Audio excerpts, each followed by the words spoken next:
নমস্কার, হরদা 24 আওয়ার্স টিভিতে অনেক অনেক স্বাগত। নমস্কার। আজকে 6টি আসনে উপনির্বাচন চলছে, আর এই 6টি আসনে উপনির্বাচন চলাকালীন আজকে নৈহাটি ভাটপাড়াতে চলল গুলি। সেখানে তৃণমূলেরই ওপরে গুলি চললো। কি বলবে, বিষয়টা কেমন করে দেখছো? যেটা সন্ত্রাসের অভিযোগ বারবার শাসক দলের উপরে উঠছিল, সেই একটাই আবার তার পুনঃছবি কি দেখা গেল? যেই চলেছে সেখান থেকে বিজেপির প্রাক্তন সাংসদ, যার নামে কার্যত মুক্তাঞ্চল হয়েছিল এই ব্যারাকপুর কমিশনারেটের বিস্তীর্ণ অঞ্চল, জগদ্দল থেকে শুরু করে ভাটপাড়া, নৈহাটি থেকে কাঁচরাপাড়া, সেই অর্জুন সিংয়ের বাড়ি থেকে মাত্র 10 মিনিটের দূরত্বে এই গুলি চলেছে।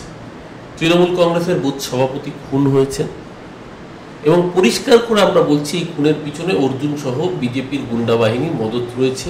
কারণ ওরা জানে মানুষের কাছে ভোটে প্রত্যাখ্যাত হবে, মানুষের ভোটে হারবে। তার জন্য ভোটের সময় তৃণমূল কংগ্রেসের যারা বুথ সামলানোর এজেন্ট, তাদেরকে যদি ভয়ভীত করে দেখা যায় যে তৃণমূলের বুথ সভাপতিকেই যদি খুন করে ফেলা যায়, তাহলে পার্শ্ববর্তী অঞ্চল, যদিও নৈহাটির মধ্যে এটা হয়নি, কিন্তু একদম নৈহাটি বিধানসভার যে উপনির্বাচন হচ্ছে তার থেকে ঢিল ছোড়ানো করতে হয়েছে, পাশের পাড়ায় হয়েছে। স্বাভাবিকভাবেই বুথের এজেন্টদের মধ্যে ভয় সঞ্চার করার জন্য এই কাজ করা হয়েছে। পুলিশ ইতিমধ্যেই পৌঁছেছে, তদন্ত হচ্ছে। যে বা যারাই এই কাজের পিছনে থাকুক, আর তার মধ্যে মনে রাখতে হবে সিআইডি তলব করেছিল অর্জুন সিংকে ভাটপাড়া পুরসভার অর্থনৈতিক দুর্নীতির দোষে। তারপরেই এই গুলি চালানোর ঘটনা। এটা কি 2 2 4 হচ্ছে? অর্জুন সিংকে যেহেতু তলব করা হয়েছে, দুর্নীতির অভিযোগ রয়েছে, তার জন্য তৃণমূল কংগ্রেসের কর্মীকে খুন হতে হবে?